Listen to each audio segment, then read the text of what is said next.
We're here standing in front of the Miller County Sheriff's Department, Missouri, and we attempted to have a meeting with the sheriff and the department.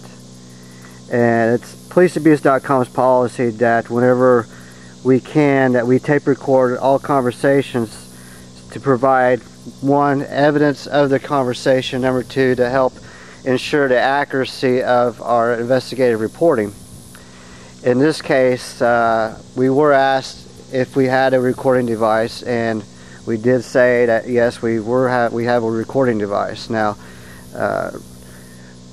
you tell me what you think is supposedly the major issue here. They won't do anything. I made numerous reports. I've had witnesses. Two of the witnesses were undercover police officers that assaulted me, and they won't do anything. Okay, and have you ever had a meeting with the sheriff before? Not very long. I went in and talked to him. I told him to turn over Highway Patrol. They turned it over to his buddy at the Water Patrol. Okay. And have you discussed this with anybody else other than, I know we've talked about it with Sergeant Vernon. He gave his recommendations, but he's no longer employed with the department.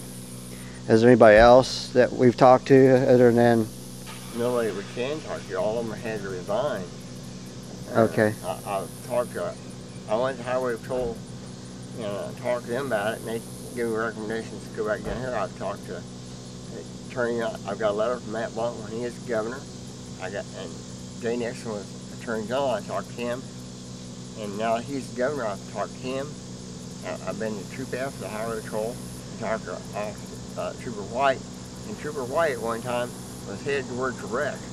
The school bus here in Miller County, and I was on the phone with him. He pulled up and said, "Well, the sheriff's here. I'll talk to him about right now."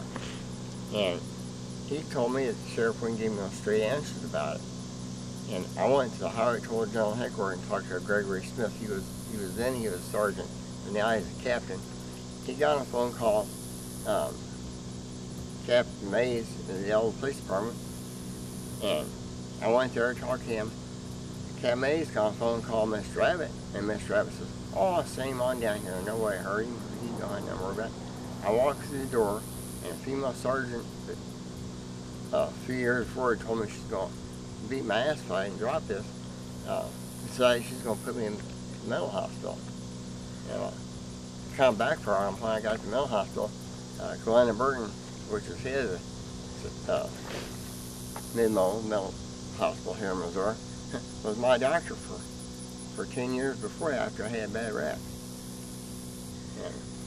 Okay, now yesterday we came here in the afternoon, and you were met with a female deputy and had a conversation. What was your take on that conversation? She was trying to pump me for information. Now, I feel she's trying to get me upset because they all know I've had bad rap in '81, and I have a problem with my temper sometimes. Not that I'm violent or anything, but I just get tired of people. Police officers are trained to take if somebody's having a hard time talking, they're trying to think of a lie. But they need to be treated, they need to be informed about how somebody with a health problem or mental problem has. I'm not disabled to the point that I'm going to be, I have a speech problem, I have a word finding problem. So they take that as I'm trying to make up a lie. I feel this lady in here was just trying to make me mad yesterday. Okay. And just kind of go over the incident. You were seriously injured to the point you were disabled. What was the injury? Oh, that was back in '81. I had a one-car motor vehicle accident where I was pronounced dead at the scene. And when they transported me to the hospital, I found out I was too warm.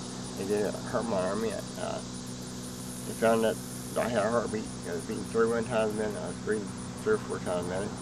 I was in a coma for 32 days in 3 different hospitals over a period of 6 months. Okay. And back with the sheriff's department, when we were in there just a little while ago to talk to the sheriff, and there was that deputy who looked rather young, made some remark that we're just going to use this tape recording for slander. What do you suppose he was thinking about when he had something to hide? because they ain't gonna use Sanders. I just want, if they're gonna say something, I want them, if they don't have, I'm gonna think that. If they didn't want to be recorded, what were they gonna say to me, or try and give me a say that they didn't want recorded? I mean, this police officer, what are they trying to give me a say that they don't want anybody here? That's a problem altogether with them. Okay. All right. Anything else you think you might want to put on the record? Oh, there's a lot of stuff. I mean, I call them out of my house, and they show up back like they ain't got time to stay there. Or they show up and I filled out all kinds of voluntary statement forms, and they say they ain't got none or don't have none. Now, I got one that's a licensed social worker. They told him they didn't have any. And yesterday she wanted to know the lady that come out and talked to us wanted to know how many documents I had. I think he was trying to figure out how much I had when I had. Mr. Abbott said I keep good records. Okay. Well, with that said, and all can be done here, would you vote to re-elect the sheriff? No, I vote to have him put in jail.